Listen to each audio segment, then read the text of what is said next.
Greetings and welcome back once again. This is Amuna Yisrael. Y'all know I'm a little late. Please forgive me. This is my weekly underground review and what I'm seeing. And hopefully you are also looking at this narrative and see how these effects of slavery reach into our today's reality. This scene is very interesting. I actually wrote it down since I saw it on Wednesday, but I never got to it, so now I'm getting to it like a few days later. But this scene is funny because I picked this on Wednesday. It might have been in my mind. I recently wrote an article called The Stench of Racism. And how the black woman sees herself, her image. And if you look at this picture, it explains it perfectly. You have the waiting maids, the house servants who have finer clothing. They're more accustomed to being washed and cared for to a certain degree. And then you have Pearly Mae, who gave herself up as a martyr, so to say, so that her husband and daughter could reach to freedom. She's dirty and she needs to be bathed. You understand? So they have the waiting maids there and the copper tubs, and you know, they're ready to making her presentable. So my question is, how is it that the European, Thomas Jefferson is on record saying the slaves have a disagreeable odor, as well as Francis and Campbell and many others, the slaves have a disagreeable odor, they say. But at the same time, they do not have access to the same things you do to make sure that your odor is not disagreeable. This scene shows it all because they're giving you things that they will consider niceties or luxuries. And we go on in the conversation, we're going to see that there's dysfunction, not only in this environment. What's happening now is really that the husband wants her to say, or the master wants Pearly Mae to say what's going on, what's the plan. And they first tried to torture her, and that didn't work. In that torture scene, I want to know if you guys saw how the slaves were turned between helping someone who's in need and their own selves. And so one woman said, no, give her some water. And he says, no, she deserves what she's getting because, you know, they're going to make it worse for us. So I just noted that how the tables were turned. It's the slave master who's oppressing you. It's the slave master who's beating you unmercifully. And when you try to escape that, you're the enemy. You're the victim. You're not the victim. You're the one. You're the enemy. You're the one who's causing this to come upon yourself. How does that play out in the mind? And then we have Sam. He went to try to give her some water, but right before this scene is when I guess one of the helpers came to take her down and bring her to get washed up so she can be quote unquote presentable.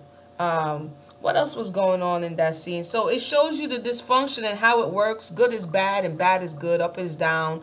And speaking out is wicked, you know, but betraying your brother is righteous. This is all in the schematics of things. Let me see what else goes on here. When they're running, I don't have the pictures for that, so you just have to bear with me. But when they're running, you look at the dysfunction. You have Zeke, who's the really big guy, and then you have Cato, who's the ex-foreman, and he decides to run away instead. And he was never really down all the way. So when they split up to try to avoid being caught, he says, you know what? I'm going to make sure that we're not going to get caught. So he shoots his other fellow enslaved individual in the leg and allows him to be caught by these slave catchers, and consequently he dies. But when he goes back to meet up with the team, he makes it like, oh no, he just got caught. So you see the dysfunction, you see the griminess, as they would say in the street, you see the double crossing. What else do we see here? They went to the slave peddler's house, and I'm a little bit out of order, but it's okay. They went to the slave peddler's house, and he is also for money. Everybody is either money or power. Especially the European. They thought they could trust him, but you can't really trust him because when you have a price on the head, their slave master put $1,000 on everybody's head. So that's $7,000. That's buku money at that space and time. So everybody wants to get a piece of you. And there's never really anybody to trust in that space. Even if the poor peddler guy is poor and he's not a part of the slave holding class, you know, to hold slaves was prestigious. So I just found that interesting that you're in a space where you can trust nobody. You can't trust your brother and you can't trust the European. And it leads on to dysfunction. This scene right here, she's getting cleansed up. You see rose petals. You see what looks like was soap in the water in a copper basin tub. And it looks like, wow. You know what I'm saying? This is how they used to bathe. It wasn't running water. They used to have to come and fill the tub up. And the mother, Ernestine, she's trying to get in her ear because she's trying to tell them not to fold, because now she has something in it, which is her daughter. You know, her daughter is the one who ran away and wanted for murder. And so she has her own reasons as to why it is she's trying to convince Pearlie Mae not to believe. She's trying to tell her what the master's in for. So she's revealing to us a little bit that the master lured her in the same way. She knows his tricks and she knows his wiles. But the plot twist is, as you guys are probably already know, the plot twist is she's going to end up, I think that's what it looked like, poisoning her, because she started to kind of want to trust the slave master. She kind of wanted to believe that they were going to be good for their word. And the other twist is that Pearlie Mae, the one in the tub, is the sister or the illegitimate sister of the mistress.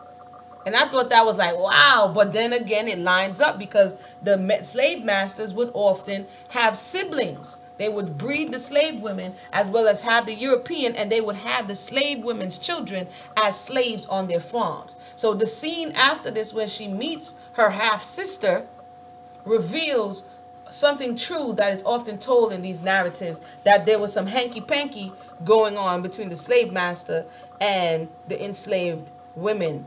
So one more other interesting thing to note in this is that when she's telling her to trust God, that's Ernestine telling Pearlie Mae to trust God. I think her name is Pearlie Mae. Sorry, Pearlie Mae, if I got your name wrong. But when she's telling her to trust God, she reveals that she never did.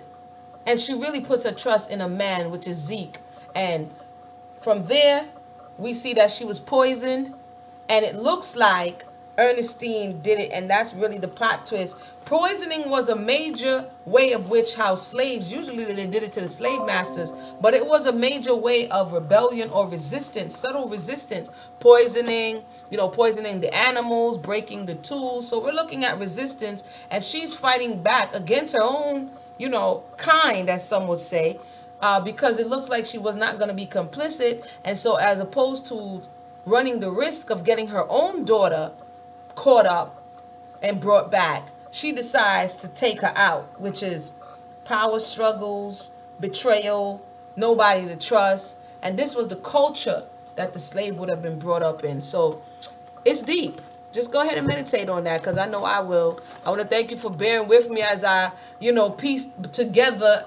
Oh, wow. I have one more thing to show you. One more thing to show you, which is the slave catcher who pretends. Listen to this now. You have the European who pretends like he's the friend of the slave only to beguile them, and so that he can profit off of their blood. And this is the slave catcher's position. He pretends that he is their friend to beguile them. And in this scene, we see him teaching his son.